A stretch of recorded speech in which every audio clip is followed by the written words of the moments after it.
नमस्कार, इन खबर में आपका स्वागत है। कोरोना संकट के दौरान भारत और चीन के बीच अचानक तनाव बढ़ गया है। पूर्वी लद्दाख की पैंगोंग झील पर 5 मई को जिस तरीके से भारत और चीन के 200 सैनिकों के बीच टकराव हुआ था और उसके बाद 9 मई को उत्तरी सिक्किम के नाकुला सेक्टर में टकराव हुआ जिसमें हाथापाई भी हुई, वो अच्छे संकेत नहीं हैं। खास बात यह है कि दोनों घटनाओं के बाद चीन ने जहां अपने हेलीकॉप्टर उड़ाए, ठीक भारत ने उसके बाद अपने फाइटर भेजे थे। इसको लेकर के अब चर्चा चल निकली है कि आखिरकार इसके पीछे क्या वजह हो सकती है। पैंगोंग झील ऐसी जगह पे है जहाँ पे कि दोनों जगह के सैनिक आमने सामने आते रहते हैं। 14,270 फीट की ऊंचाई पे मौजूद इस झील का इलाका लद्दाख से तिब्बत तक फैला है। यह 134 किलोमीटर लंबी है, कहीं कहीं 5 किलोमीटर चौड़ी भी है। दोनों देश की सेना यहाँ नावों से पेट्रोलिंग करती है। दरअसल इस झील के बीच में से भारत चीन की लाइन ऑफ एक्चुअल कंट्रोल गुजरती है। इसके 2/3 हिस्से पे चीन का कंट्रोल है, जबकि शेष हिस्से पे भारत का। तो इस झील पे तो जब तक टकराव होते हैं कंट्रोल को लेकर के, लेकिन जो सिक्किम की जगह है, जो 150 सैनिक आमने सामने आए थे, 16,000 फीट की ऊंचाई पे मौजूद है नाकुला सेक्टर, वहाँ पे इस तरह की घटनाएं नहीं होती है। लेकिन इस बार 9 मई को हुई। गश्त के दौरान दोनों देशों के सैनिक एक दूसरे के आमने सामने आए, वार किए मुक्के से। चूँकि दोनों देशों के सैनिकों के पास कोई हथियार नहीं होते हैं गश्ती के समय, इसलिए ये मामूली झड़प ही कहलाएगी।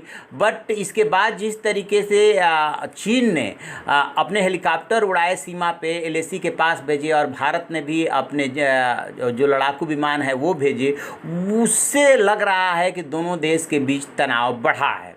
तो आखिरकार क्या वजह हो सकती है? इसके पीछे कुछ न कुछ तो है। इस बीच एक और घटनाक्रम हुआ है, वो ये कि नेपाल जो है लिपुलेख धारचूला रास्ते को लेकर के ऑब्जेक्शन कर रहा है कि उसका एक भाग उसके इलाके से गुजर रहा है।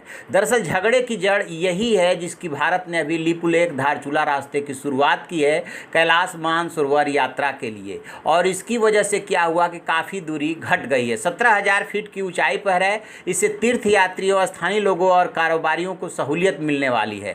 नेपाल का कहना है कि रास्ता महाकाली नदी के जिस इलाके से गुजर रहा है वह हमारा है। माना जा रहा है कि नेपाल की कम्युनिस्ट पार्टी की सरकार ने चीन के दबाव में ही आकर के आपत्ति उठाई है, जबकि भारत नेपाल के बीच 97% सीमा इलाकों पर कोई विवाद नहीं है। और भारत कह रहा है कि जो भी हमने रोड बनाया है उसे नेपाल का कोई लेना देना नहीं है, भारत ने अपनी सीमा में रोड बनाई है।